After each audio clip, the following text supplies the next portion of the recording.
Hey everyone, welcome to the channel. In this quick video, I will show you two ways to fix Uber background check issues. One through your phone and one through the official background screening provider. First, go to your phone settings, search for offload unused apps and find the Uber from the list. Here it is. Then click offload. Here, click it. And then reinstall the app. This might fix the issue. If the issue is still with your background check, Uber uses a service called Checker. Just search dispute background check Uber Checker. Click the first link here and you will find steps to dispute incorrect info. You can log into Checker portal or reply directly to the email they sent you with your background report.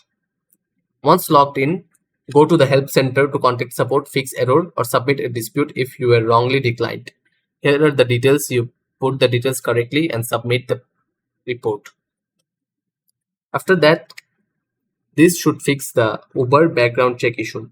And that's it. One of these steps should help resolve your Uber background check issue. Like and subscribe if this helped. See you in the next one.